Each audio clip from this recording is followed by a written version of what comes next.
Press club کے صدر عبدالوہاب ربانی اور سوشل ایکٹیوسٹ انتخاب میر نے 24 جنوری 2026 کو فیضان مدینہ کراچی کا وزٹ کیا، جہاں مدنی خبروں کے OSR ہیڈ اور شعبہ رابطہ برائے شخصیات کے ذمہ دار اسلامی بھائی نے انہیں خوش آمدید کہا۔ رکن شورا نگران کراچی مشاورت حاجی فضیل رضا اتاری نے مہمانوں کو نیکی کی دعوت دیتے ہوئے انہیں ماہ رمضان میں فیضان مدینہ میں اعتکاف کرنے کی ترغیب دلائی اور دعوت اسلامی کے ساتھ مل کر دینی کاموں میں حصہ لینے کا ذہن دیا۔ شعبہ رابطہ برائے شخصیات کے ذمہ دار اسلامی بھائی نے مہمانوں کو دعوت اسلامی کے تحت ملک بھر میں ہونے والے دینی کاموں سے آگاہ کیا اور انہیں اپنے شہر میں ہونے والے ہفتہ وار اجتماع میں شرکت کرنے اور مدنی مذاکرہ دیکھنے کی بھی دعوت دی۔ اس دوران مہمانوں کو مختلف شعبہ جات کے تعارف پر بنی ڈاکیومنٹری بھی دکھائی گئی۔ صحافیوں کو فیضان مدینہ میں قائم اسلامک ریسرچ سینٹر، شعبہ روحانی علاج، translation department, Faizan on line academy اور مدنی چینل کے کئی ڈپارٹمنٹس کا وزٹ کروایا گیا۔ مہمانوں نے رکن شورا سے ملاقات اور فیضان مدینہ کراچی کے وزٹ کے بعد دعوت اسلامی کی دینی و فلاحی کاموں کو سراہا اور مدنی خبروں کو اپنے تاثرات میں کہا۔ ہم نے فیضان مدینہ کراچی کا دورہ کیا۔ اس سے پہلے دعوت اسلامی کے تھرو ہم نے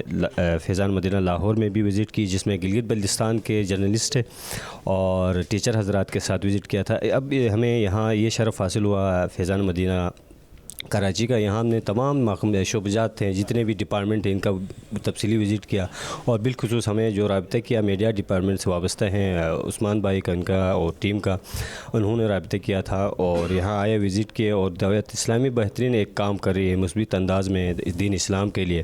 آپ سب بھی یہاں آئیں اور ان کے ساتھ جڑے رہیں، اور مدنی چینل بھی بڑا زبردست کام کر رہا ہے اس دین کے حوالے سے، تو آپ بھی مدنی چینل کے ساتھ جڑے رہیں۔